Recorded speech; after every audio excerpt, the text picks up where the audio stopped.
नमस्कार बच्चों। आज मैं आप सबके सामने फिर से प्रस्तुत हूँ एक नई वीडियो के साथ। आज इस वीडियो में मैं पढ़ाने वाली हूँ हजारी प्रसाद द्विवेदी द्वारा रचित कुटज। यह पाठ कक्षा 12वीं का गद्य खंड का अंतिम पाठ है। यह पाठ थोड़ा पेचीदा है, थोड़ा सा इसका जो अर्थ है समझने में कठिनाई होगी, लेकिन इस वीडियो में मैं बहुत ही आसान शब्दों में और सरल तरीके से इस पूरे पाठ को समझाने का प्रयास करने वाली हूँ। हजारी प्रसाद द्विवेदी इन्होंने हमेशा से आचार्य रामचंद्र शुक्ल के मतों की चुनौती को दी है। यहाँ पर हम लोग जानेंगे कि हजारी प्रसाद द्विवेदी ने हम मनुष्यों को कुटज, जो कि एक पौधा है, नाटा सा ठिगना सा पौधा है, उस पौधे को ले करके या उसका तुलना करके हम मनुष्यों को क्या सीख दी है, क्या सीखना चाहिए हमें कुटज से, ये सब हम लोग इस वीडियो में जानने वाले हैं। तो आग्रह होगा आप सभी का कि इस वीडियो में अंत तक बने रहें, ताकि जो भी मैं इस विषय के बारे में आप लोगों को बताऊं वो आप जान पाएँ, सीख पाएँ और अपने दिमाग में भी बैठा पाएँ। चलिए शुरू करते हैं। हजारी प्रसाद द्विवेदी, सबसे पहले हम लोग जानेंगे इनका जन्म परिचय। इनका जन्म हुआ है 1900 अगस्त 1907 ईस्वी को। जगह है बलिया, जो कि उत्तर प्रदेश में पड़ता है। इनका निधन हुआ है 19 मई 1979 ईस्वी को। इनका मूल नाम बैद्यनाथ द्विवेदी। 1957 में राष्ट्रपति द्वारा इन्हें पद्म भूषण से भी सम्मानित किया गया है। 1973 में आलोक पर्व पर निबंध संग्रह के लिए इन्हें साहित्य अकादमी पुरस्कार से भी सम्मानित किया गया। इनका पूरा परिवार जो है वो ज्योतिष विद्या के लिए प्रसिद्ध था। तो हम कह सकते हैं कि हजारी प्रसाद द्विवेदी जो लेखक हैं, ये भी ज्योतिष विद्या के जानकार थे। चूँकि हमने बताया कि हजारी प्रसाद द्विवेदी के जो पिता थे वो भी ज्योतिष विद्या जानते थे, तो इसलिए ये जो ज्योतिष विद्या का गुण है या ज्ञान है, ये इनको पुरखों से ही मिली है। इनकी कृतियाँ बहुत सारी है, यहाँ पे दिया हुआ है। सुर साहित्य है, हिंदी साहित्य की भूमिका है, प्राचीन भारत का कलात्मक विनोद 1952 में लिखे हैं, कबीर लिखे हैं, नाथ संप्रदाय, हिंदी साहित्य का आदिकाल, ये बहुत सारा इन्होंने यहाँ पर रचनाएं लिखे हैं। लेकिन आपको मात्र 2 याद रखनी है, क्योंकि आपसे प्रश्न यदि पूछा जाता है कक्षा 12वीं में जैक बोर्ड एग्जाम में, तो आपसे मात्र 2 ही रचना का नाम पूछेगा। किसी भी कवि का या किसी भी लेखक का अगर रचना पूछेगा तो 2 पूछेगा। तो आप याद रखिएगा, यहाँ अशोक के फूल और कुटज, जो कि ये पाठ का है। इनकी माता ज्योतिषमती देवी और पिता अनमोल द्विवेदी। अब हम लोग आते हैं कुटज पाठ में। आप जैसा कि यहाँ पर देख सकते हैं कि जो कुटज का पौधा है, वो पौधा का यहाँ पर चित्र है। आप देखिए, ये पौधा छोटा सा है, लेकिन इसमें जो फूल है वो लदा हुआ है, यानी कि छोटा सा पौधा है, ठिगना सा है, लेकिन ये सालों भर हर परिस्थिति में हरा और भरा दोनों रहता है। हरा भी रहता है, भरा भी रहता है और खिला भी रहता है। तो यही हरा भरा और खिला जो कुटज का पौधा है, यही हम मनुष्यों को भी ये प्रेरणा देता है कि आप भी हर परिस्थिति में हरा भरा और खिला रहिए। कहने का अर्थ है, सुख हो या दुख हो, हर परिस्थिति का डटकर सामना कीजिए, तभी आप सुख का अनुभूति ले सकते हैं, अपने जीवन को आनंदमय बना सकते हैं। शुरू करते हैं ये पाठ हम लोग। इसमें दिया हुआ है, आपका पाठ का शुरू में ही दिया हुआ है कि पर्वत शोभा निकेतन माने गए हैं। शोभा निकेतन यानी कि पर्वतों का जो शोभा है ना, पर्वत जो है वो शोभा निकेतन, यानी कि यहाँ पर हिमालय पर्वत की बात हो रही है कि हिमालय पर्वत जो है वो पर्वत पृथ्वी का एक, निकेतन का अर्थ होता है घर, यानी कि शोभा का घर जो है पृथ्वी पर वो है पर्वत। हिमालय को पृथ्वी का मानदंड कहा जाता है, यानी कि हिमालय जो है उस हिमालय को पृथ्वी का मानदंड यानी कि मानक, पृथ्वी का जो मानक है, मानदंड है, मापने का जो दंड है, वो हिमालय को माना जाता है। इसे शिवालिक श्रृंखला भी कहते हैं। शिवालिक का अर्थ होता है शिव की जटा का जो निचला हिस्सा होता है ना, उसको कहा जाता है शिवालिक श्रृंखला। तो यहाँ पर शिवालिक श्रृंखला जो कहा गया है, ये शिवालिक श्रृंखला जो है ये जो दक्षिणी भाग है हिमालय का, ऊपरी भाग जो सबसे ऊपर का जो भाग है, उसको यहाँ पर शिवालिक श्रृंखला कहा गया है। शिवालिक का अर्थ होता है शिव के जटाजूट का निचला हिस्सा, यानी कि शिवालिक का क्या अर्थ होता है, शिव का जो निचला हिस्सा होता है, निचला हिस्सा जो होता है ना बाल का नीचे, वो जटाजूट का निचला जो भाग होता है उसको कहा जाता है शिवालिक। यहाँ खड़े पेड़ पौधे को जड़ें जो है काफ़ी गहरी बैठी रहती है। कहने का अर्थ है कि हिमालय पर जितनी भी पौधे होते हैं, जो खड़े पेड़ होते हैं, उनकी जो जड़ें होती है वो काफ़ी गहरी होती है और बहुत लंबी होती है और बहुत मजबूत होती है। ये भी पाषाण की छाती फाड़कर ना जाने किस अतल गह से अपना भोग्य खींच लाते हैं। यहाँ पर समझिए थोड़ा सा कि क्या कहा गया है। हिमालय पर्वत पर जो भी पौधे उगते हैं, चाहे वो छोटा पौधा हो बड़ा पौधा हो, तो हिमालय पर मिट्टी नहीं मिलती है तो वो जो है अपना भोजन, क्योंकि जो भी पौधे होते हैं, वनस्पति जीव जो हैं, वो भी अपना भोजन बनाते हैं। आप लोगों ने 9th-10th में साइंस में पढ़ा होगा। तो यहाँ पर हिमालय पर जो पौधा उगा है तो वो अपना भोजन कैसे बनाते हैं, तो उनकी जो जड़ें होती है वो बहुत लंबी होती है। लंबी इसलिए होती है क्योंकि उनकी जड़ें जो है मिट्टी खोजने का काम करती है। ठीक है, तो वो मिट्टी खोज करके, मतलब जो पहाड़ है या जो पाषाण है उसकी छाती, मतलब छेद करते करते करते जाती है और अपना जो भोग्य है, अपना जो भोजन है, उसको वो खींच के लाती है। यानी कि इनका जीवन जो है वो सरल नहीं है, बहुत ही जूझना पड़ता है भोजन के लिए। लेकिन एक चीज़ है कि ये पौधे हार नहीं मानते हैं। अगला पॉइंट है, शिवालिक की सूखी नीरस पहाड़ियों पर वृक्ष अलमस्त है। शिवालिक की जो सूखी नीरस पहाड़ी है, यानी कि पहाड़ जो होता है वो नीरस ही होता है, सूखा ही होता है, फिर भी इस पर्वत पर, इस शिवालिक पर जो भी वृक्ष हैं वो अलमस्त है, यानी कि मस्त मौला है, आनंदमय से वो पौधा जो है लहलहा रहा है, वो खिल रहा है। किसी का नाम, कुल और शील का नहीं पता। बहुत सारे पौधे हैं लेकिन वो कौन सा पौधा है, वो किस नाम का पौधा है, उसकी जाति क्या है और उसके गुण क्या है, ये हमें नहीं पता। लेकिन इतना ज़रूर पता है कि ये पहाड़ियों पर उगे हैं तो एकदम अलमस्त जीवन जी रहे हैं, अपना जीवन जो है प्रसन्नता के साथ व्यतीत कर रहे हैं। ये अनादिकाल से हैं। कहने का अर्थ है कि जिनका बहुत सारे ऐसे पौधे हैं पहाड़ों पर, हिमालय पर्वत पर, लेकिन हमें उनकी जाति, उनका गुण, उनका नाम नहीं पता, लेकिन वो अपने जीवन में बहुत खुश हैं, बहुत आनंदित हैं और शान के साथ खिल रहे हैं और फूल रहे हैं और बढ़ भी रहे हैं। ये जो पौधे हैं जिनका हमें नाम नहीं पता, कुल नहीं पता, शील नहीं पता, ये अनादिकाल से हैं, यानी कि प्राचीन समय से ही ये पौधे लहलहा रहे हैं। इन्हीं में से एक छोटा सा बहुत ही ठिगना पेड़ है कुटज का, अजीब सी अदा है। कहने का अर्थ है वही पौधे में जो हजारों की संख्या में जो पौधे उगे हुए हैं जिनका नाम नहीं पता है, कुल नहीं पता है, शील नहीं पता है, उन्हीं में से एक पौधा है जो एकदम छोटा सा ठिगना सा पौधा है, वो है कुटज।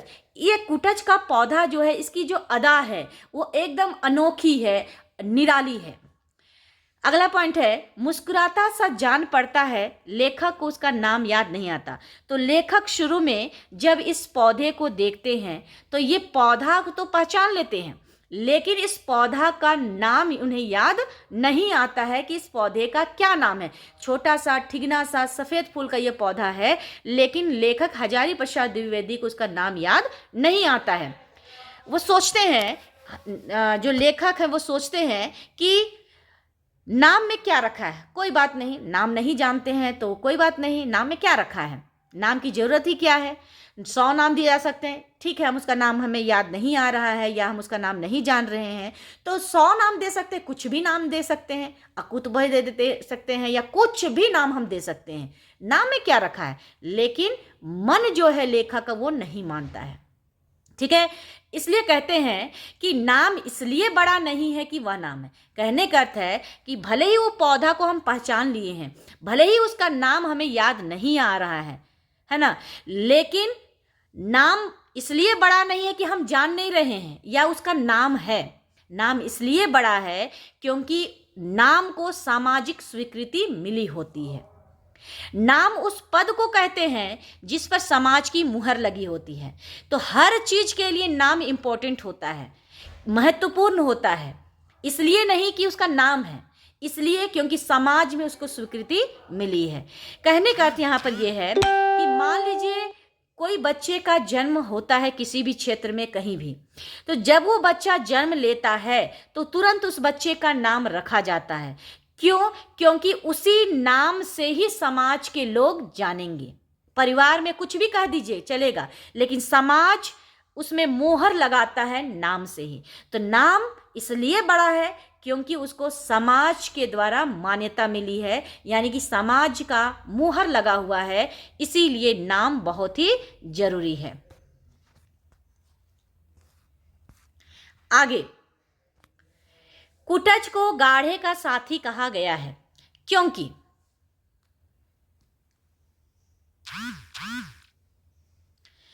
कुटज कठिनाई के समय में काम आया।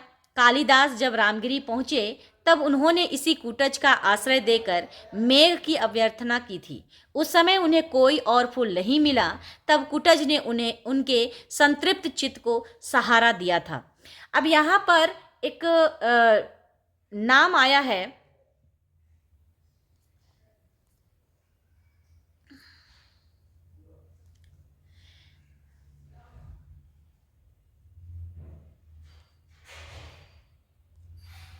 एक मिनट बताते हैं। यहां पर एक नाम आया है रामगिरी पर्वत और कालिदास। तो हम लोग थोड़ा सा यहाँ पर कालिदास के विषय में जानेंगे और रामगिरी पर्वत के विषय में जानेंगे। कहने का अर्थ यहाँ पर यह है कि कालिदास जो थे, यानी कि कालिदास ने यहाँ पर कुटज का फूल को ही लेकर के यक्ष से अभ्यर्थना की थी, वंदना की थी।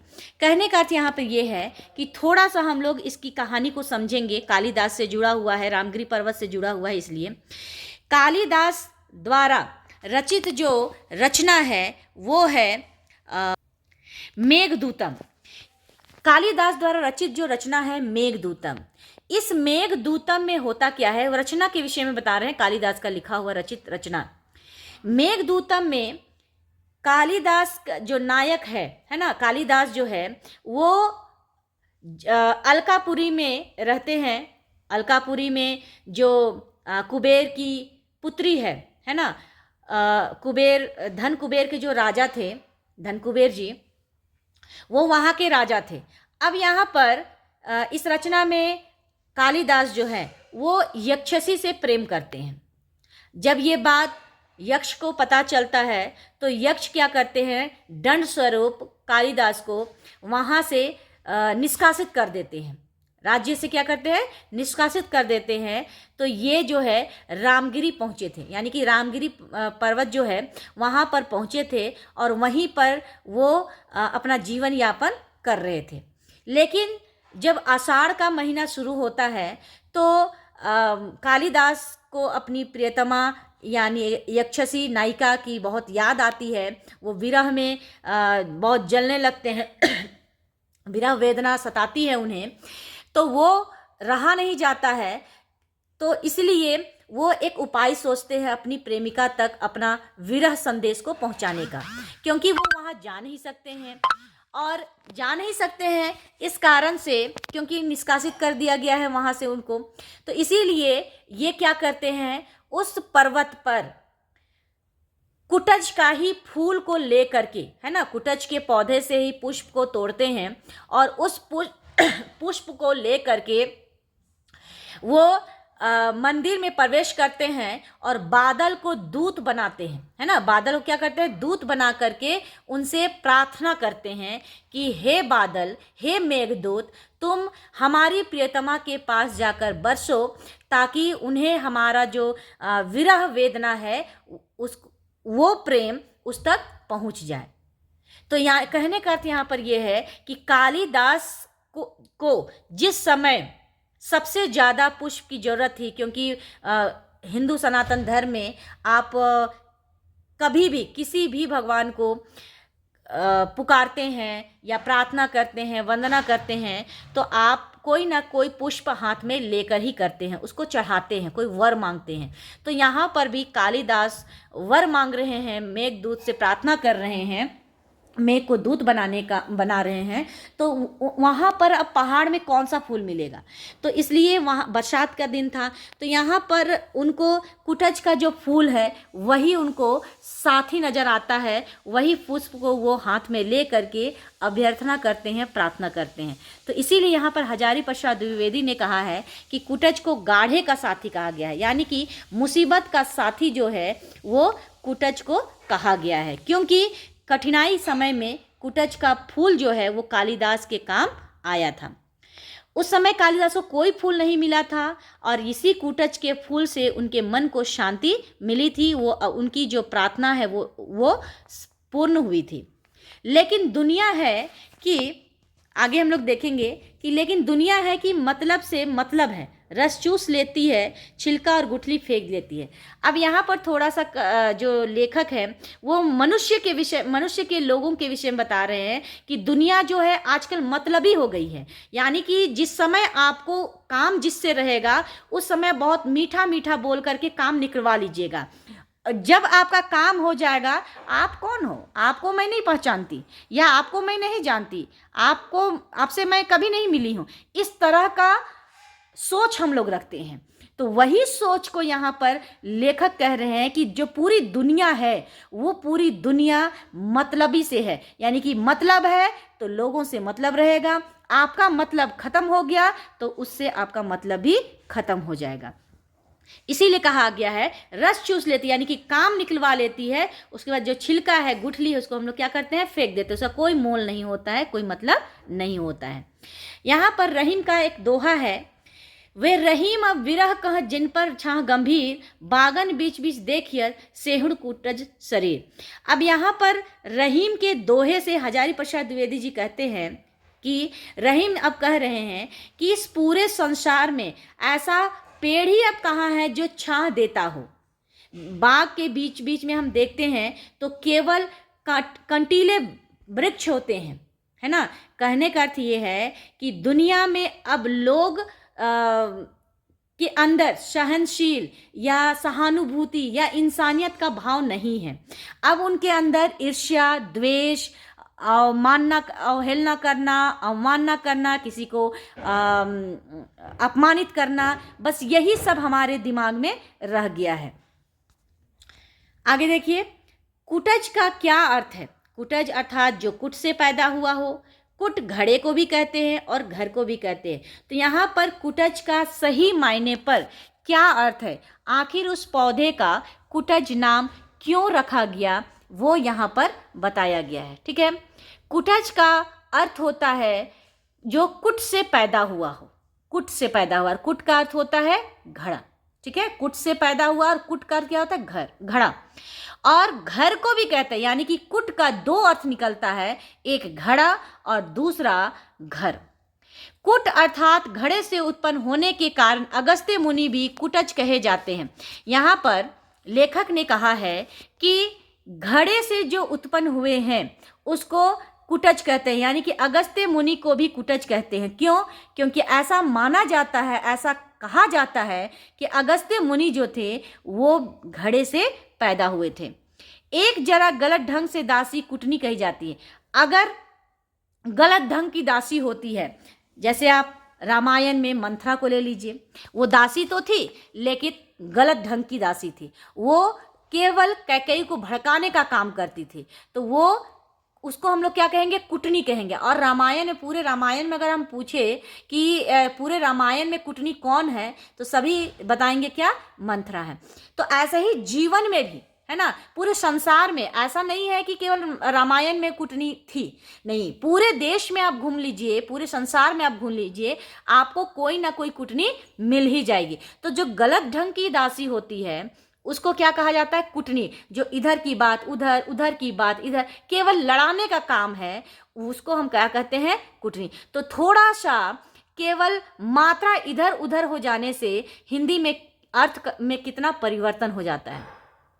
संस्कृत में उसे कुनी कह दिया जाता है, यानी कि हिंदी में गलत ढंग की दासी को कुटनी कहते हैं और वही कुटनी शब्द को संस्कृत में कुनी कह देते हैं। कुटज का पौधा लहराता रहता है, वह नाम और रूप दोनों से अपनी अपराजय जीवन शक्ति की घोषणा करता है। कुटज का जो पौधा है वो हर परिस्थिति में, है ना, हर परिस्थिति में, यानी कि सालों भर वो पौधा हमेशा लहराता हुआ ही मिलेगा, कभी वो पौधा सूखा हुआ नहीं मिलेगा। तो इसीलिए हजारी प्रसाद द्विवेदी ने कहा है कि कुटज का पौधा जो है वो हमेशा लहराता है। वह नाम और रूप दोनों से अपनी अपराजय जीवन शक्ति की घोषणा करता है, यानी कि नाम से भी और रूप से भी, है ना।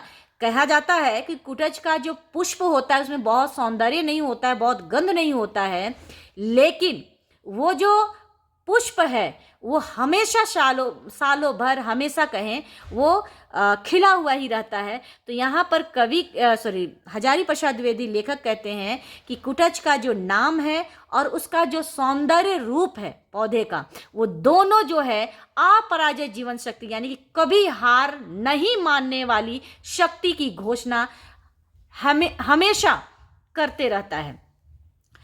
कैसे करता है? वो धधकती लू में भी हरा भरा बना रहता है। सो देखिए, लू मतलब गर्मी के मौसम में, है ना, गर्मी के मौसम में अगर हम पुष्प में, जो पुष्प हम घर के पास लगाते हैं या खेत में जो हम पौधा उगाते हैं या अनाज उगाते हैं, तो अगर हम 1 दिन से 2 दिन उसका सिंचाई अगर उसमें नहीं करते हैं तो वो पौधा बहुत सूख जाता है। मतलब मैक्सिमम क्या होता है, वो पौधा सूख जाता है।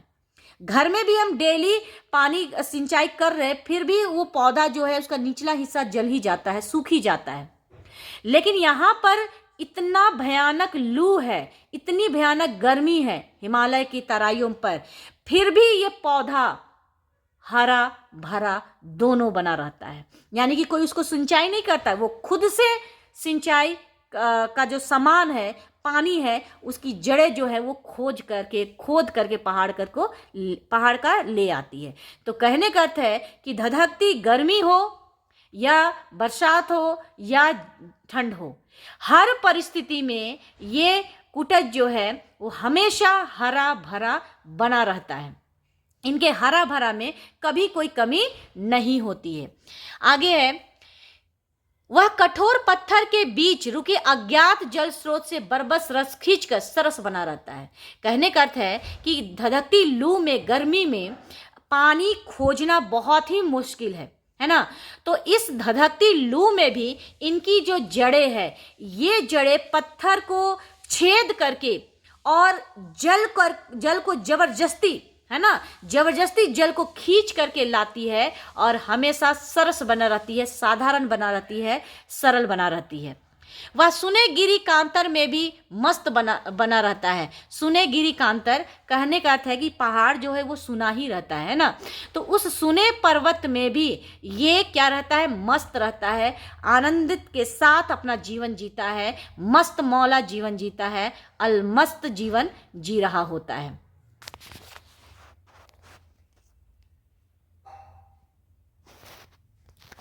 आगे है, वह कठोर पाषाण को भेद कर पाताल की छाती चीर कर अपना भोग्य संग्रह करता है।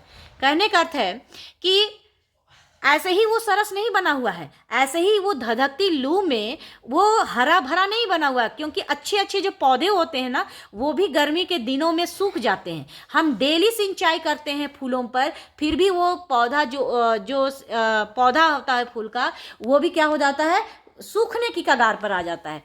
लेकिन यहाँ पर ये पौधा ऐसा जीवन शक्ति जी रहा है कि ये कठोर पाषाण को भी छेद कर देता है, पानी खोजने के लिए, है ना, पानी लाने के लिए, अपने आप को जीवित रखने के लिए, अपने आप को लहलहाने के लिए, हरा भरा रहने के लिए ये पत्थर को भी चीर करके क्या करता है, अपना भोजन संग्रह करता है। और यही उसकी जीवनी शक्ति, यानी यही उनका जीवन जीने की शक्ति है। पत्थरों और चट्टानों के बीच उगते अपने जीवन को किसी उद्देश्य के लिए निछावर करने वाला कुटज का यह पौधा दुनिया को संदेश देता है। तो ये कुटज का जो पौधा है, जो ठिगना सा छोटा सा पौधा है, जो हमेशा लहलहाता है, हमेशा हरा भरा रहता है, हर परिस्थिति में, चाहे गर्मी हो, धधकती लू हो, ठंड हो, बहुत भयानक ठंड हो, बारिश हो, फिर भी ये अपने आप में धैर्य बनाकर रखता है और सहज बन करके हरा और भरा और लहलहाता रहता है। तो इससे हमें सीख मिलती है, इससे हमें प्रेरणा मिलती है, और यही प्रेरणा देने का काम ये कुटज कर रहा है। यदि जीना चाहते हो तो कठिनाइयों से मत घबराओ और संघर्ष करते रहो। यानी कि कुटज का जो पौधा है वो हमें ये संदेश दे रहा है कि अगर तुम्हें ये जीवन जीना है, क्योंकि मनुष्य का जो जन्म होता है बहुत ही मुश्किल से होता है, और इस जीवन को अगर हम व्यर्थ गंवा देते हैं तो फिर ये जीवन आपको दोबारा नहीं मिलेगा, फिर आपका मनुष्य के रूप में जन्म लेना व्यर्थ चला जाएगा। तो अगर मनुष्य के रूप में आपका जन्म हुआ है तो इस जीवन को इस लायक बनाओ कि युगों युगों तक आप अमर रहें। ठीक है, तो यहाँ पर कुटज का पौधा जो है ये संदेश दे रहा है, दुनिया वालों को संदेश दे रहा है। एक छोटा सा ठिगना सा पौधा जो है वो दुनिया वालों को संदेश दे रहा है कि अगर तुम्हें जीना है तो कठिनाइयों से मत घबराओ। पहला बात क्या है कि कठिनाइयों से मत घबराओ और संघर्ष करते रहो, डटे रहो, चाहे कोई भी परिस्थिति हो, क्योंकि मनुष्य है तो सुख और दुख तो आएगा ही आपके जीवन में।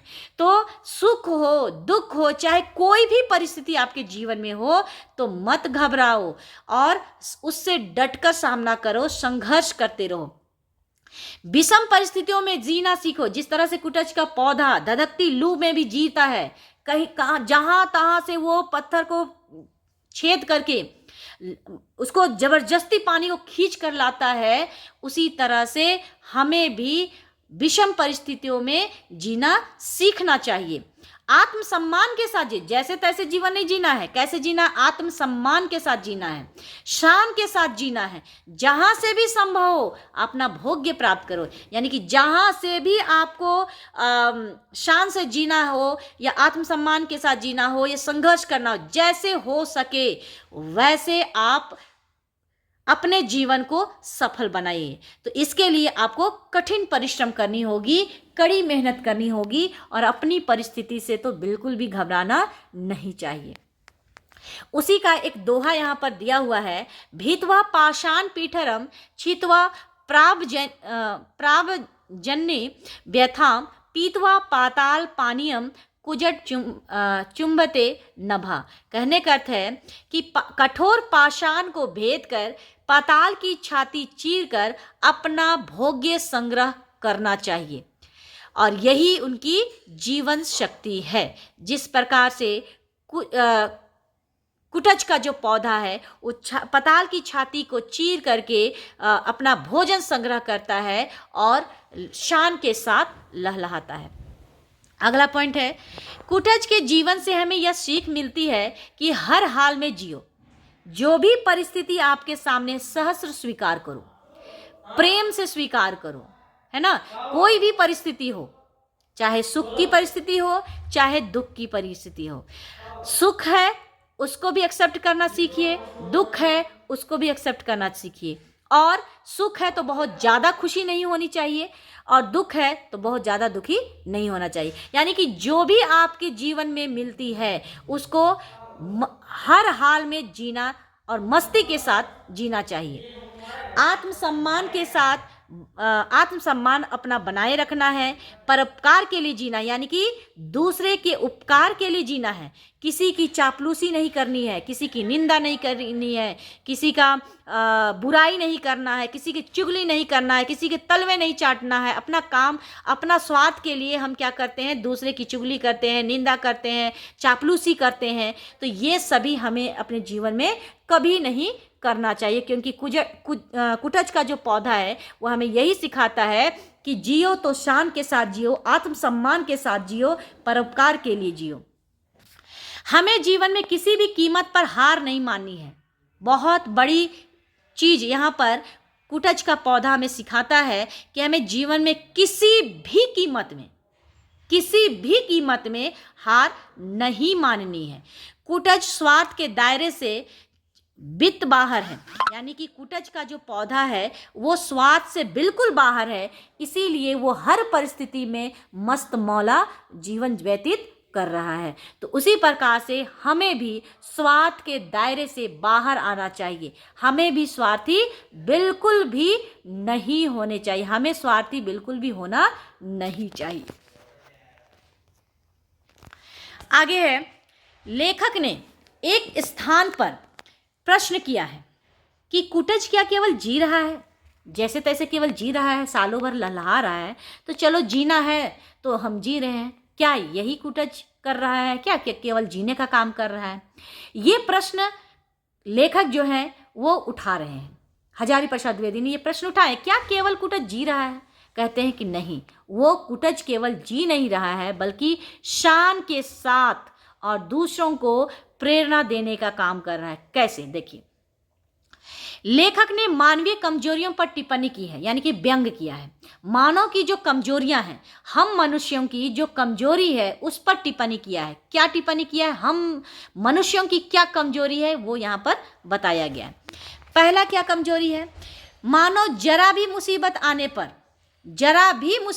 पर, यानी कि थोड़ी भी मुसीबत अगर हमारे जीवन में आ जाती है तो तुरंत हम दूसरे के द्वार पर भीख मांगने चले जाते हैं। तो भीख मांगना यहाँ कटोरा लेके भीख मांगना नहीं, कहने का अर्थ है कि तुरंत हम मदद मांगने चले जाते हैं।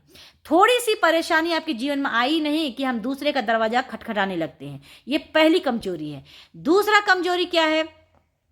यहाँ पर हम क्या करते हैं, कोई भी छोटी सी भी मुसीबत हमारे जीवन में आती है तो हम घुटने टेक देते हैं, यानी कि हार मान जाते हैं। ये बिल्कुल भी नहीं करनी चाहिए। वही कुटज का पौधा क्या करता है, वो कभी भी दूसरे का द्वार भीख मांगने नहीं जाता है कि भाई हम सूख रहे हैं तो थोड़ी सी पानी दे दो, नहीं कहता है। वो खुद मेहनत करके पानी को, उसकी जड़ जो है, खींच कर लाता है। वह बड़ी शान से अपने स्थान पर खड़ा रहता है, एकदम शान के साथ, है ना, आत्मसम्मान के साथ अपने स्थान पर यूं ही डटा रहता है, यूं ही हरा भरा और खिला हुआ रहता है। सामान्य मानव शक्तिशाली के सामने घुटने टेक देते हैं। हम लोग क्या करते हैं कि जो शक्तिशाली, यानी कि जो मजबूत लोग हैं, उनके सामने हम क्या करते हैं, घुटने टेक देते हैं, यानी कि हार मान जाते हैं। उसमें आत्मसम्मान की कमी। हम मनुष्यों में सबसे बड़ी कमजोरी क्या है कि हमारे अंदर जो आत्मविश्वास है उसकी बहुत ही कमी है। आज का मानव परमार्थ से दूर हटता चला जा रहा है, यानी कि एक दो मनुष्य नहीं, यानी कि पृथ्वी पर रहने वाले अधिकांश जो मनुष्य हैं, ये मनुष्य जो है परमार्थ, यानी कि दूसरे के दुख तकलीफ या फिर जो परोपकारी है, सहानुभूति है, इन सब चीज़ों से हम क्या होते जा रहे हैं, दूर हटते जा रहे हैं। सिर्फ हम अपने आप के विषय में सोचते हैं, अपने स्वार्थ के विषय में सोचते हैं। अपने स्वार्थ के लिए हम कुछ भी करने को तैयार हो जाते हैं, चाहे वो आपकी आत्मा आपको करने की गवाही दे या ना दे, लेकिन हम वो करने के लिए रेडी हो जाते, क्योंकि उसमें हमारा स्वार्थ छिपा हुआ रहता है। इसी स्वार्थ का व्याख्या करते हुए यहाँ पर लेखक आगे कहते हैं कि स्वार्थ से बढ़कर जिजीविषा से भी प्रचंड शक्ति अवश्य है, और वह शक्ति है आत्मा। जैसा कि मैंने अभी बताया कि स्वार्थ से भी बढ़कर जो चीज है वो है जिजीविषा, यानी कि जीवन जीने की इच्छा। अगर आपके अंदर जीवन जीने की दृढ़ इच्छा शक्ति है तो वो है आत्मा। तो आत्मा को पवित्र रखना होगा, आत्मा को स्वच्छ, साफ और पवित्र रखना होगा। और ये हम तभी कर सकते हैं जब हम स्वार्थ से परे होंगे।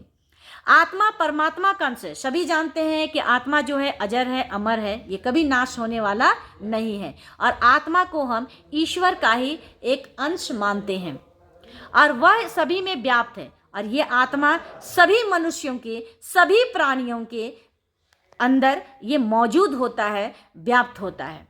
व्यक्ति की आत्मा केवल उसी तक सीमित नहीं है, वह व्यापक है। यानी कि व्यक्ति की जो आत्मा होती है केवल व्यक्ति तक ही सीमित नहीं रहती है, बल्कि उसका क्षेत्र जो है वो व्यापक है, बड़ा है। याज्ञवल्क्य आत्मना का अर्थ कुछ और बड़ा करना चाहते थे। यानी कि याज्ञवल्क्य जो ऋषि हैं, ये एक प्राचीन ऋषि है, वैदिक काल के ऋषि हैं, है ना। इन्होंने बहुत ज्ञानी थे, बहुत ज्योतिष ज्ञानी थे ये, है ना। वैदिक काल के प्राचीन ऋषि रहे हैं। तो इन्होंने आत्मा के विषय में इन्होंने बताया है कि व्यक्ति को तब तक पूर्ण सुख का आनंद नहीं मिलता जब तक मनुष्य में, अपने में सब और सब में आप इस प्रकार समष्टि बुद्धि नहीं आती। यानी कि कहने का अर्थ यहाँ पर याज्ञवल्क्य ऋषि जो थे उनका कहना है कि मनुष्य को पूर्ण सुख का आनंद नहीं मिलेगा। कब तक? जब तक मनुष्य जो है अपने में सब और सब में अपने का सोच नहीं रखेंगे। यानी कि हम केवल मैं करते हैं तो ये हमें सुख का अनुभूति नहीं कराएगा। हाँ, क्षणिक आपको सुख दे सकता है, लेकिन अगर केवल आप निजी अपना मैं करते रहिएगा तो ये आपको क्षणिक सुख के अलावा कुछ भी प्राप्त नहीं होगा। तो ऋषि का कहना है कि हम में सब, ठीक है, मैं में सब और सब में मैं, ये सोच रखिएगा, ये भाव रखिएगा, तभी आप पूर्ण रूप से आनंदित हो सकते हैं, अन्यथा जीवन में कभी आनंदित आप नहीं हो सकते।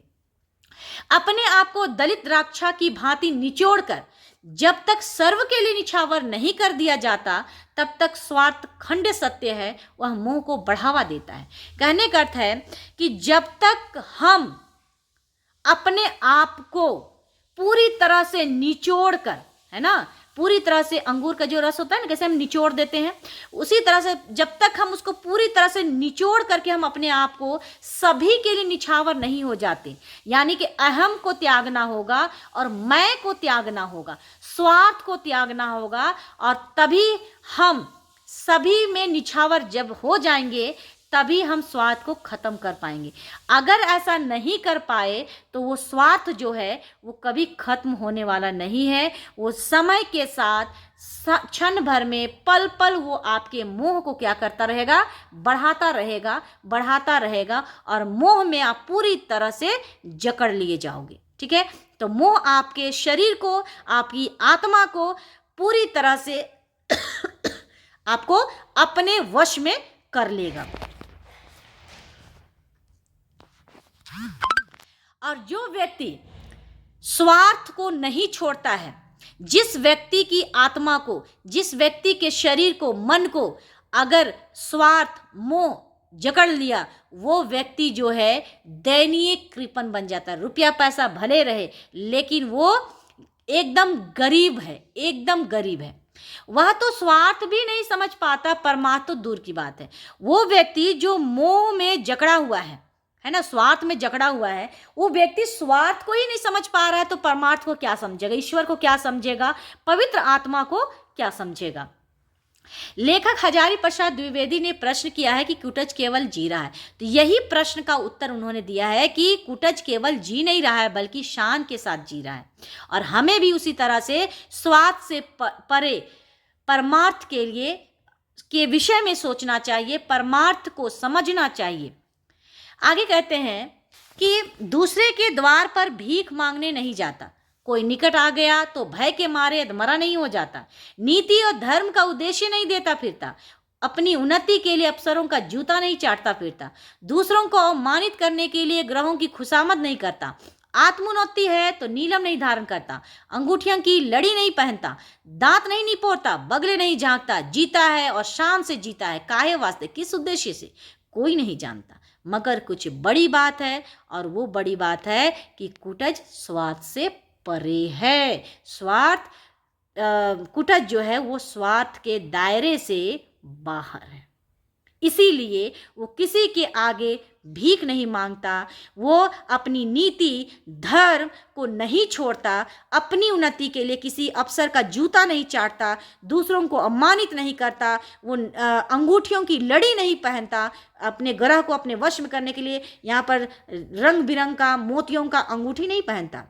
क्यों? क्योंकि वो स्वार्थ से बाहर है। और हम चूंकि स्वार्थ में जकड़े हुए हैं, है ना, हम स्वार्थ में जकड़े हुए हैं, और इतने जकड़े हुए हैं कि हम क्या करते हैं, भय के मारे अधमरे हो जाते हैं।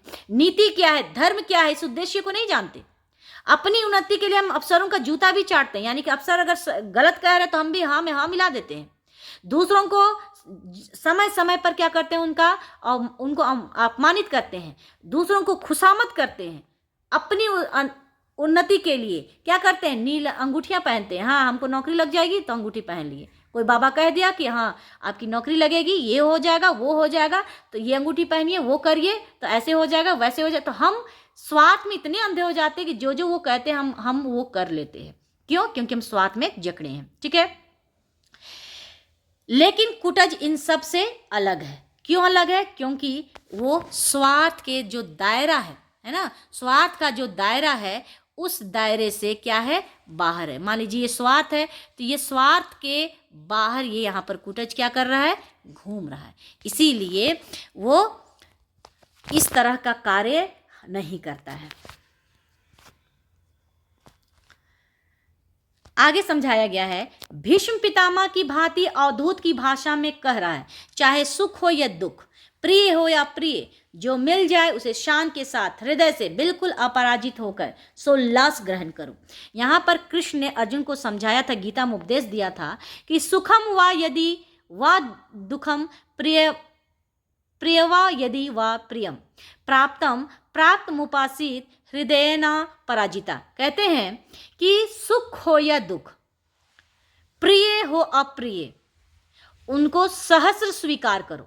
यानी कि आपके जीवन में अगर सुख आता है या दुख आता है, प्रिय है या अप्रिय, आपको प्रिय है, आपको प्यारा है या नहीं है, उसको स्वीकार करना सीखिए, उसको तुरंत स्वीकार करना सीखिए, है ना। प्राप्तम प्राप्त उपासित हृदय ना पराजिता, कहने का अर्थ है अगर हम उसको प्राप्त कर लेते हैं तो हमारा हृदय जो है वो अपराजित रहेगा, लेकिन हम नहीं स्वीकार कर पाते हैं, इसीलिए तुरंत हमारा हृदय जो है वो पराजित स्वीकार कर लेता है। आगे पॉइंट देखिए, कितना विशाल वह हृदय होगा जो सुख से, दुख से, प्रिय से, अप्रिय से विचलित ना होता होगा। कुटज को देखकर रोमांच आ जाता है, वो भी सेम इसी तरह से है, चाहे उनके जीवन में सुख हो चाहे दुख हो। सुख कब? बरसात के दिनों में। दुख कब? गर्मी के दिनों में, है ना, प्रचंड गर्मी आती है फिर भी वो लहलहाता है। तो सुख है या दुख है, वो कभी विचलित नहीं होता है। कहाँ से मिली है यह अकुतो भय भयावृत्ति, अपराजित स्वभाव, अविचल जीवन दृष्टि। कहते हैं लेखक कि कहाँ से मिली है उसको, बिना मतलब कि बिना डर से, है ना, उनके अंदर कोई डर नहीं है, वो हार नहीं मानता है, वो विचलित नहीं होता है। तो ऐसा जीवन दृष्टि कहाँ से मिली है, कहाँ से मिली है उसको ऐसा जीवन शक्ति? कुटज पाठ में बताया गया है कि दुख और सुख तो मन के विकल्प है। ये कुटज पाठ में ये बहुत ही इंपॉर्टेंट है। यहाँ पर ये जो लाइन दिया हुआ है ना, हम सभी मनुष्य के लिए बहुत ही महत्वपूर्ण है, क्योंकि हम यही करते हैं जो यहाँ पर दिया हुआ है ना, यथार्थ हम यही करते हैं। यही बताया भी गया है कि दुख और सुख तो मन के विकल्प है, ये मन का विकल्प है, ये मन सोचता है सुख और दुख, हम नहीं सोचते हैं। ठीक है, तो यहाँ बताया गया है कि सुख और दुख जो है वो मन के विकल्प है। वास्तव में सुखी व्यक्ति वह है जिसका मन वश में है। यानी कि कहने का अर्थ है कि हम मन के ऊपर शरीर का सवारी होना चाहिए, है ना कि शरीर के ऊपर मन सवारी करे। कहने का अर्थ है वास्तव में सुखी व्यक्ति जो वो व्यक्ति है जो मन को अपने काबू में करता है, अपने वश में जिसने मन को कर लिया वो जीवन में सुखी है। लेकिन दुखी कौन है? जिसका मन परवश है, यानी कि जिसका मन जो है वो किसमें है? जिसके मन को वश में रखा गया है ना। मतलब जिसका मन वश में है, यानी कि आप मन को वश में रखे हैं, काबू में रखे हैं, आपके अधीन मन को रखे हैं, आप जैसा चाहेंगे मन वैसा ही करेगा तो आप सुखी हैं। लेकिन आपको कुछ करने का मन कर रहा है, नहीं कर रहा है, आप मन के हिसाब से चल रहे हैं, यानी कि मन आपके ऊपर हावी है, आप जीवन में कभी भी सुखी नहीं हो सकते हैं। तो इसीलिए कहा गया है कि मन के ऊपर व्यक्ति को सवारी करना चाहिए, ना कि व्यक्ति के ऊपर मन को सवारी करना चाहिए। यहां परवश होने का अर्थ है दूसरों की खुशामद करना, दांत निपोड़ना, चाटुकारिता करना, जी हजूरी करना। इसलिए सुख और दुख की चिंता किए बिना हमें जीवन जीने की कोशिश करनी चाहिए। मनुष्य के रूप में जन्म हुआ है तो इस जीवन को एकदम शान के साथ जीना चाहिए, दृढ़ संकल्पित होकर जीना चाहिए, ताकि हमारा जो जीवन है वो व्यर्थ ना जाए। यहाँ पर संस्कृत में एक श्लोक दिया हुआ है, नामार्थम मिच्छामि मनो नित्यम मनोन्तरे मनो में निजितम तस्मात् वसे तिष्ठति। इसका अर्थ ये होगा, यहाँ पर कहते हैं कि मैं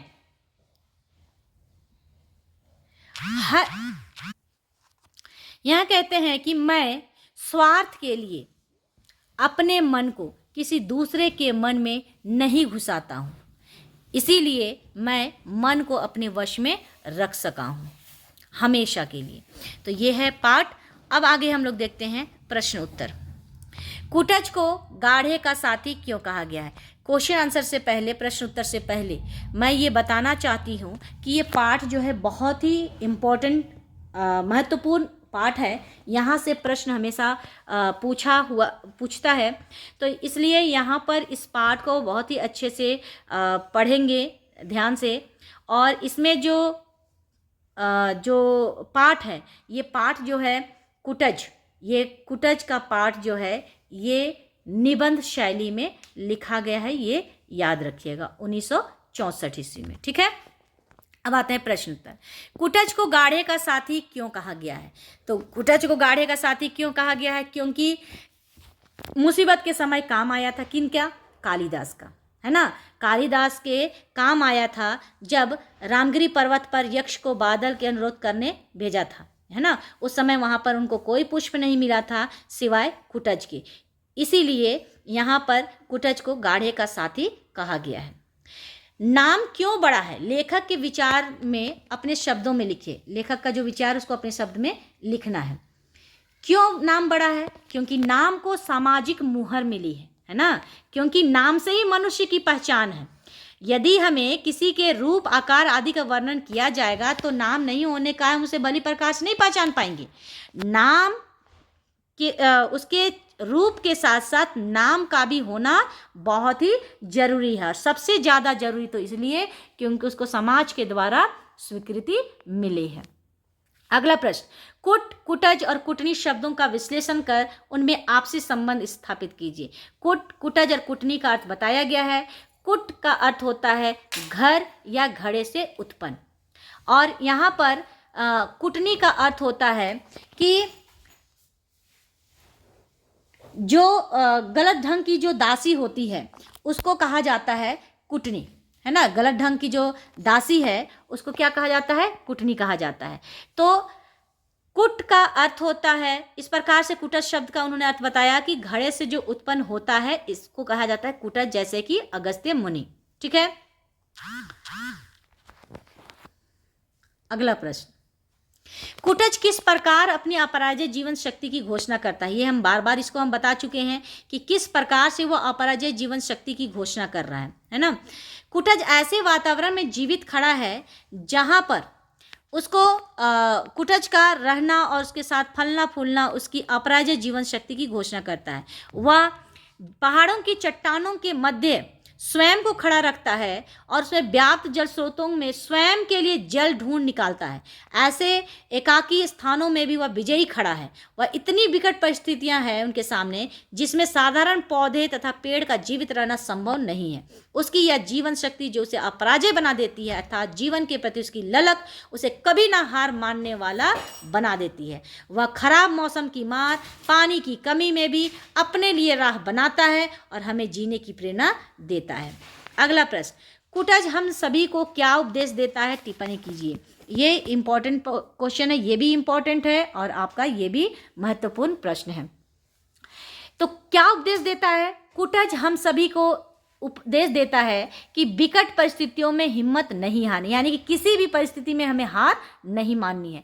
हमें धीरज रखना चाहिए और विकट परिस्थितियों में अपने परिश्रम और शक्ति से काम लेना चाहिए। यदि हम निरंतर प्रयास करते हैं तो हम इन विकट परिस्थितियों को अपने आगे झुकने के लिए विवश कर देते हैं। विकट परिस्थितियों में भी गुजरने वाला व्यक्ति सोने के समान चमक कर निकलता है। जो विकट परिस्थितियों को झेल लेता है फिर उसे कोई गिरा नहीं पाता है। अगला प्रश्न है, कुटज के जीवन से हमें क्या सीख मिलती है? ये पिछले बार का जो प्रश्न है, ये पूछा हुआ प्रश्न है, तो ये आप बहुत अच्छे से इस प्रश्न को याद करेंगे। कुटज के जीवन से निम्नलिखित शिक्षाएं मिलती है, आप इसको पॉइंट में लिखिएगा। पहला, हिम्मत कभी नहीं हारनी चाहिए। दूसरा, किसी भी परिस्थिति में धैर्य के साथ रहना चाहिए। तीसरा, अपने लक्ष्य को प्राप्त करने के लिए निरंतर प्रयासरत रहना चाहिए। चौथा, स्वयं पर विश्वास रखो, किसी के आगे झुको मत, सहायता के लिए मत झुको। अगला है, सिर उठाकर जियो, मुसीबत में मत घबराओ, जो मिले उसे सहज स्वीकार करो, यानी कि सुख या दुख उसे सहज स्वीकार करो। अगला प्रश्न, कुटज क्या केवल जी रहा है? लेखक ने यह प्रश्न उठाकर किन मानवीय कमजोरियों पर टिप्पणी की है? इसका उत्तर होगा, लेखक यह प्रश्न उठाकर मानवीय कमजोरियों पर प्रहार किया है। क्या कि हम क्या करते हैं, तुरंत हार मान जाते हैं। थोड़ी सी विकट परिस्थिति आई हमारे सामने और तुरंत हम दूसरे के से मदद मांगने के लिए छटपटाने लगते हैं, घुटने टेक देते हैं। तो यहाँ पर कहा गया है कि लेखक के अनुसार कुटज का वृक्ष जीता ही नहीं बल्कि यह सिद्ध कर देता है कि मनुष्य में यदि जीने की ललक है तो वह किसी भी प्रकार की परिस्थितियों से सरलतापूर्वक जीत सकता है। इस प्रकार जीने में वह अपने आत्मसम्मान तथा गौरव दोनों की रक्षा करता है, किसी से सहायता नहीं लेता बल्कि साहसपूर्वक जीता है। लेखक केवल जीने से यह प्रश्न उठाता है कि कुटज का स्वभाव ऐसा नहीं है, वह जीने के लिए नहीं जी रहा है, उसके अंदर दृढ़ आत्मविश्वास है, जीने की ललक है, जिजीविषा है। यह प्रश्न उन मानवों को लक्ष्य करके बनाया गया है जो जीवन की थोड़ी सी कठिनाइयों के आगे घुटने टेक देते हैं। उनके पास जीने की वजह होती ही नहीं है, बस जीने के लिए जी रहे। किसी तरह चलो, सुबह उठे, खाए पिए, सो के बिताए, कुछ काम करके बिताए, फिर सोए, फिर सुबह उठे, फिर चलो पैर, चलो हाथ, चलो किसी तरह। तो इस तरह से जो जीवन बिता रहे हैं तो वो उनके अंदर जीवन जीने की शक्ति नहीं है। ऐसे लोगों को साहस, जीने की ललक की कमी होती है। ऐसे ही लोगों के लिए कहा गया है कि मन के हारे हार है, मन के जीते जीत। अगर मन हार मान लिया है तो आप हार गए। अगर मन ने कहा कि नहीं जीत सकते हो तो आप जीत सकते हो। अगला प्रश्न, कुटज क्या केवल जी रहा है? अच्छा, ये प्रश्न हो गया है। कुटज क्या केवल जी रहा है? लेखक ने यह प्रश्न उठाकर किन मानवीय कमजोरियों पर टिप्पणी की है? इसका हो गया है उत्तर। अगला प्रश्न है, लेखक क्यों मानता है कि स्वार्थ से बढ़कर भी जिजीविषा में से भी प्रचंड कोई ना कोई शक्ति अवश्य है? उदाहरण सहित उत्तर दीजिए। अब यहाँ कह रहे हैं कि स्वार्थ से भी बढ़कर क्या चीज है? वो क्या है? परमार्थ है ना, परमार्थ है, दूसरे के लिए जीना है, परोपकार है। स्वार्थ हमें गलत मार्गों पर ले जाता है, 100% सच्चाई है इसमें। इस स्वार्थ के कारण ही मनुष्य ने गगनचुंबी इमारतें खड़ी की हैं। स्वार्थ के कारण ही मनुष्य ने बड़ी बड़ी इमारतें खड़ी की हैं। सागर में बड़े बड़े पुल बनाए गए हैं, सागर में चलने वाले जहाज बनाए गए, सब स्वार्थ के लिए है। अपना स्वार्थ है कि हमें कोई तकलीफ ना हो, इस स्वार्थ से। जिजीविषा के कारण ही हम जीने के लिए प्रेरित होते हैं, लेकिन स्वार्थ और जिजीविषा ही है जो हमें गलत कार्य कराते हैं। इन दोनों के कारण ही हम स्वयं को महत्व देते हैं।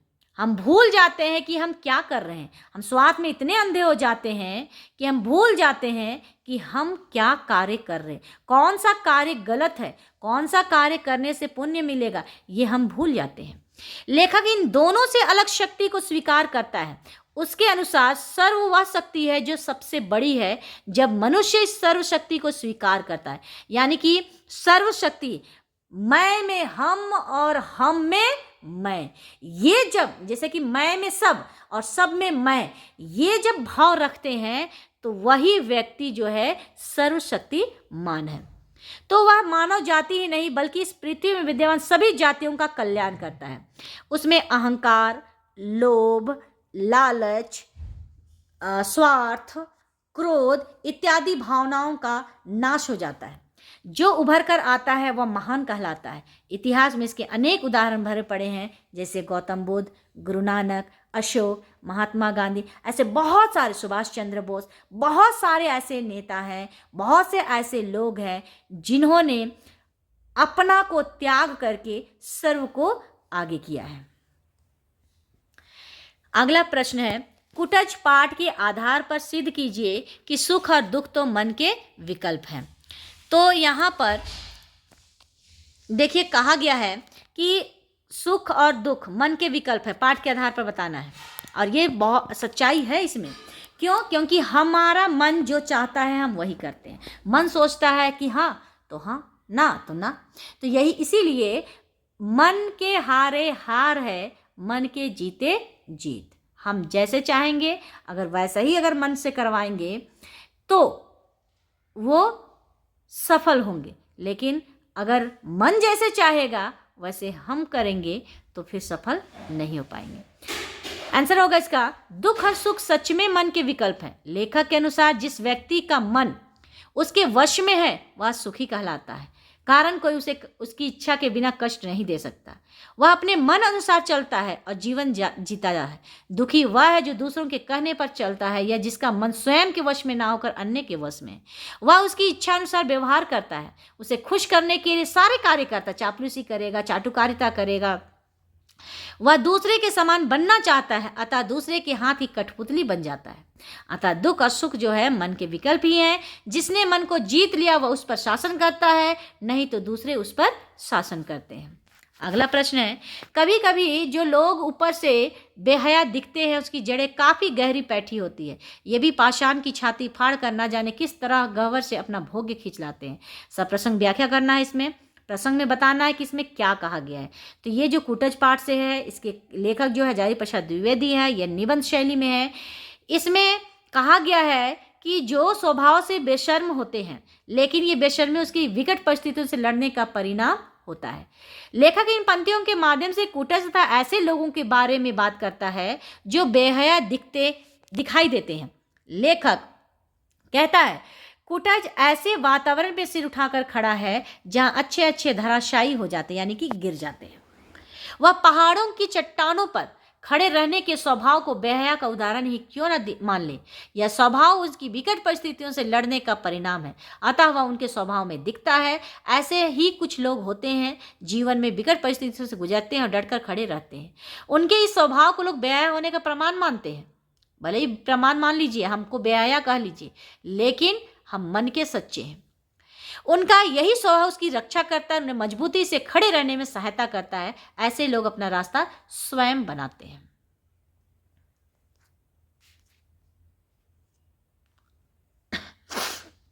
ख नंबर, रूप व्यक्ति सत्य है, नाम समाज सत्य है। नाम उस पद को कहते हैं जिस पर समाज की मुहर लगी होती है। आधुनिक शिक्षित लोग जिसे सोशल सेक्शन कहा करते हैं, मेरा मन नाम के लिए व्याकुल है। समाज द्वारा स्वीकृत, इतिहास द्वारा प्रमाणित समष्टि मानव की चित गंगा में स्नात। ये क्वेश्चन है, इसका व्याख्या करना है। प्रसंग सेम होगा, निबंध पाठ से है, कुटज पाठ से है, निबंध शैली में है, हजारी प्रसाद द्विवेदी लेखक है। इन पंक्तियों में नाम की विशेषता बताई गई है। लेखक इन पंक्तियों में नाम की विशेषता बताते हैं। लेखक कहते हैं कि सत्य है कि मनुष्य अपने रूप से पहचाना जाता है, जैसा उसका रूप होता है वैसी उनकी पहचान होती है। यह व्यक्ति द्वारा दिया गया और यह एक सच है, इसे झुठलाया नहीं जा सकता।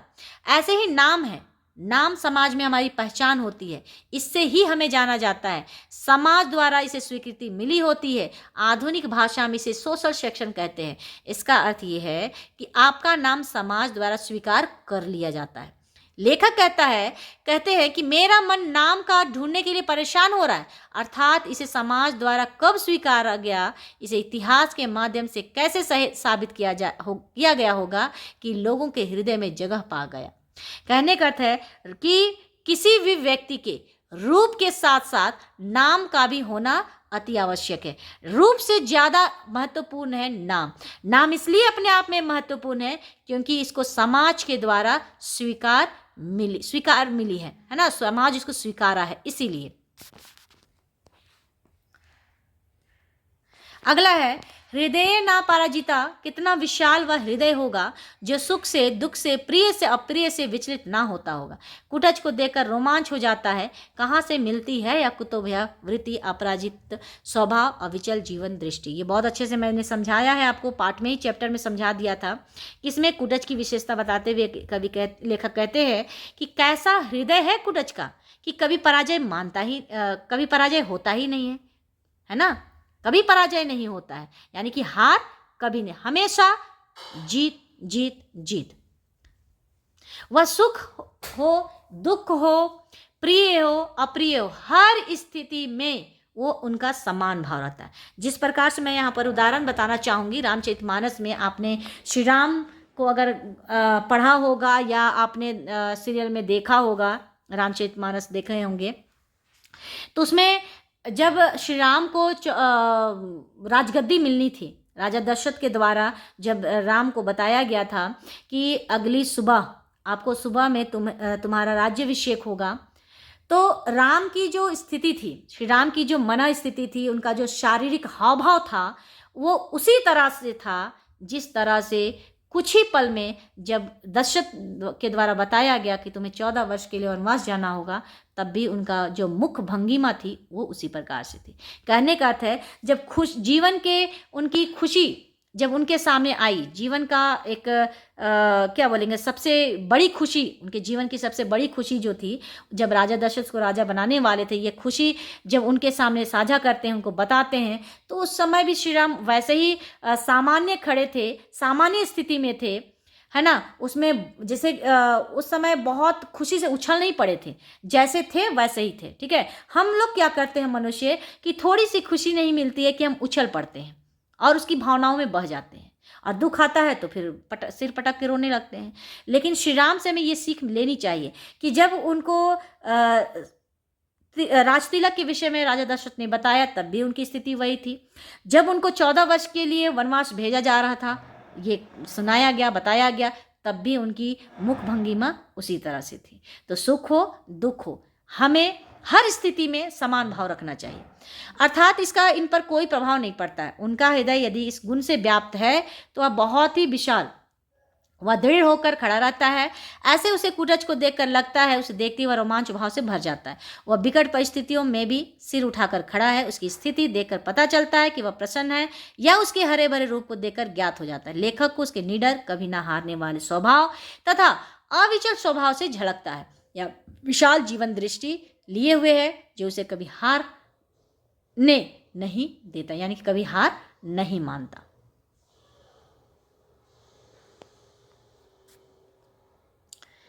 तो आज के लिए बस इतना ही।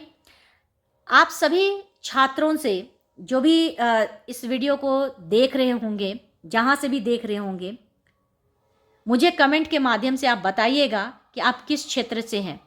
और एक रिक्वेस्ट है कि आपका एग्ज़ाम होने वाला है, तो यदि आप किसी भी पाठ में आपको समझ में नहीं आता है, तो कृपया आप कमेंट करके हमें जानकारी दें कि ये चैप्टर या ये पाठ हमें समझ में नहीं आया है, या किसी भी प्रश्न में आप फंस रहे हो, नहीं बना पा रहे हो, नहीं समझ में आ रहा है, या कुछ भी हिंदी से जुड़ा हुआ कुछ भी अगर आपको समझ में नहीं आ रहा है, तो प्लीज़ हमें कमेंट के माध्यम से बताइए, ताकि जो भी दुविधा है, जो भी परेशानी आपकी है, मैं उसको दूर करने का पूरा या भरसक प्रयास करूंगी। इसी के साथ आप अच्छे हो अच्छे से रहें, अच्छे से पढ़ाई करें और बोर्ड एग्ज़ाम की तैयारी बहुत अच्छे से करें और अपने माँ बाप का, अपने स्कूल का नाम रोशन करें। इसी के साथ धन्यवाद।